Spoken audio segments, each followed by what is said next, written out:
everything we've looked at has presented itself as an opportunity, which you could interpret as saying there is room for improvement everywhere we look. There's room for improvement at Manchester United, and we will improve everything, because we want to be, at the top of that. We want to be competing for the Premiership every year and competing for the Champions League every year. That's where we need to be. We need to be where Real Madrid is today, but we're not there at the moment, and it will take time. You can't.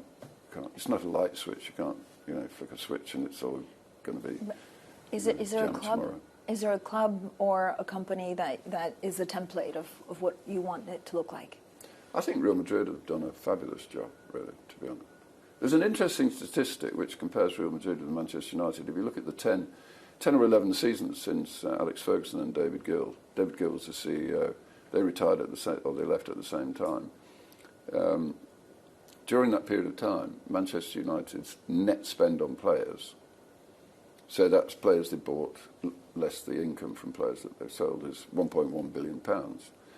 So United have not been mean with the chequebook. They've actually spent an awful lot of money. Real Madrid over that same period of time is only £200 million, which is surprising when you hear that, because today they have a squad where 6 or 7 players are valued over €100 million, and Manchester United doesn't have any players that are valued at €100 million or more. And Real Madrid have built probably the finest football ground in the world, using the same chequebook, because for the 900 million that they've improved over United, they've managed to build the new Bernabeu. So if you compare and contrast that to those two sets of statistics, you can see that the quality of management at Real Madrid has been better than the quality of management at Manchester United, and the consequence is you finish it with a great squad and a great ground. But so would you be ready to spend that amount of money for an Mbappe-like player for Man United? Well, you have to look at the balance sheet to start with, and I don't think the solution is to buy an Mbappe. We're more grassroots than just one player isn't to solve the problem at Manchester United, really. I think the first thing you need to do is, you need to build a balanced squad, and we need to make progress with the squad, and ultimately maybe you top it off with a player or one or two players like Mbappe, but it's not the solution today. How much would you want for the next season? How much are you ready to spend?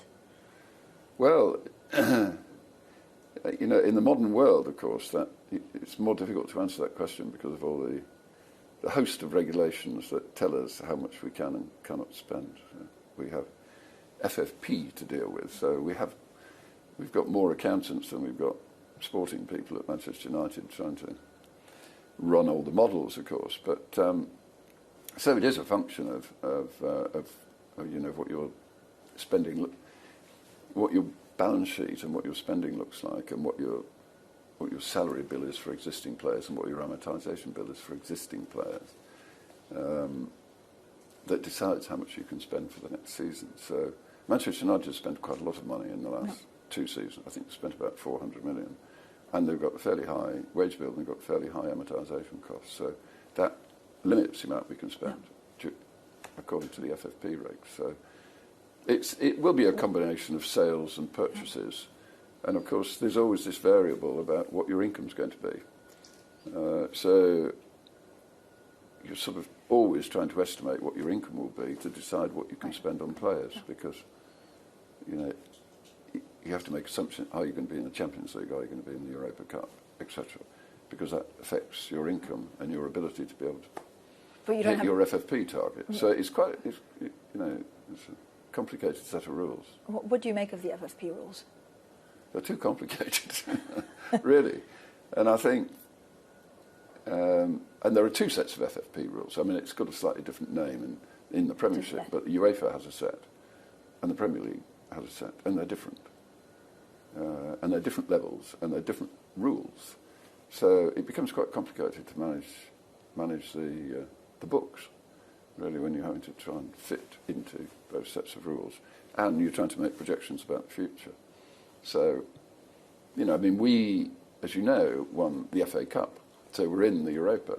So our income has gone up because we're in the Europa.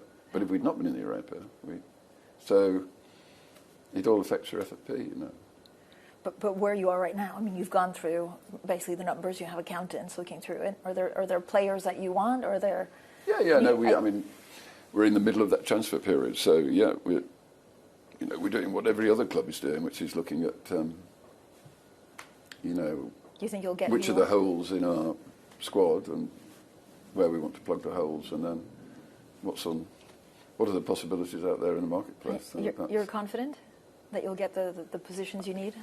I'm not confident that we'll solve all the problems in the first transfer window. No, it will take time, and also bear in mind from what I was just saying, Omar, Dan, Jason, who are the sort of key pillars of the sports side, they're not all in place. We've only got Jason in place, so we're sort of a bit handicapped in that sense. Mm-hmm. So I think we'll do a fairly good job, but it's not going to answer all the problems this first season. Mm-hmm. It will take 2 or 3 summer windows to get to a better place.